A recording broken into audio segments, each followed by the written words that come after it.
Hello guys, আজকে আপনাদের লাগে একটা স্পেশাল রেসিপি শেয়ার করবো। রেসিপিটা শেয়ার করার লাগে ইলিশ মাছটার আগে সেদ্ধ দিয়ে কাটা বাচ্চা লইতে হবে। অবশ্যই সুন্দর করে কাটা বাচ্চেন, তাহলে কাটা থেকে গেলে আমার হরা গালাগালি করবেন। দেখেন আমি একদম সুন্দর করে কাটা বাচ্ছি, একটা কোনো কাটা নেই। তার মধ্যে আপনারা কুট কুট কুট করে পেঁয়াজ কুচি করে নেবেন আর ধনে পাতা কুচি করে নেবেন।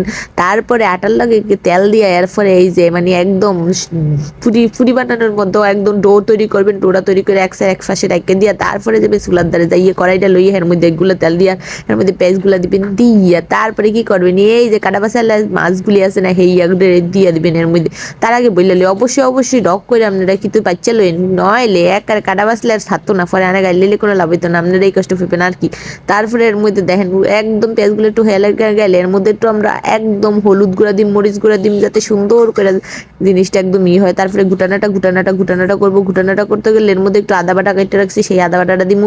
অবশ্যই আদা বাটা দিয়েন, তারপরে একটু পানি দিয়ে দিমু, কারণ মাখো মাখো হইতে হইব। তারপরে এটার একদম স্পেশাল একটা রেসিপি, যেটা খাইলে আপনারা বারবার খাইতে চাইবেন। দেখেন একদম তেল ছেড়ে দিছি এর মধ্যে। তারপরে যেই যে সুন্দর করে মাছগুলো রাখছে হেইয়ার এটার মধ্যে ঢাই দিলে আবার ঘুটানাটা করবো। ততক্ষণ পর্যন্ত ঘুটানাটা কত করবো, যতক্ষণ পর্যন্ত এটার মধ্যে থেকে তেল না বাইরাইব, না হলে তার হইব না। এর মধ্যে বেটে রাখা কাঁচামরিচের গুঁড়া দিয়ে দিছি, সরি কাঁচামরিচ ভাড়া দূর উল্টাপাল্টা কি যে কই। তারপরে ধন্যে ভাতটা দিয়ে দিছি, যাতে একদম একটা স্মুথ সুন্দর গ্রান বাইরে, নাইলে তো খাইয়া মজা পাইবেন না, বুঝছেন। আর আমাদের সুন্দর টুন্দর কইতে পারবে না। যাই হোক, এই যে ইলিশ মাছের আজকে যে রেসিপিটা শেয়ার করবো, এটা হচ্ছে ইলিশ ফিটা, যেটা আপনি খাইবেন আর বারবার মনে করবেন। সবাই তো মিডা মুড়া দিয়ে বানায়, আমি নয় আজকে আপনাকে ইলিশ মাছ দিয়ে বানাই, যেটা খাইবেন আর বারবার করবেন। তারপরে দেখেন এখানে একটা রুটি কেটে এরকম সাইড করে ভাগ করে লইবেন, তাহলে ইলিশ মাছ পিঠাটা বানাইতে সহজ হয়। তারপরে ছোট্ট একটা রুটি করে এই যে এইভাবে দিয়ে দিবেন, দিয়া তারপরে একটা ছুরি লইবেন, ছুরিলে কুচ করে চারিপাশ দিয়ে এমনি কাটতে লইবেন।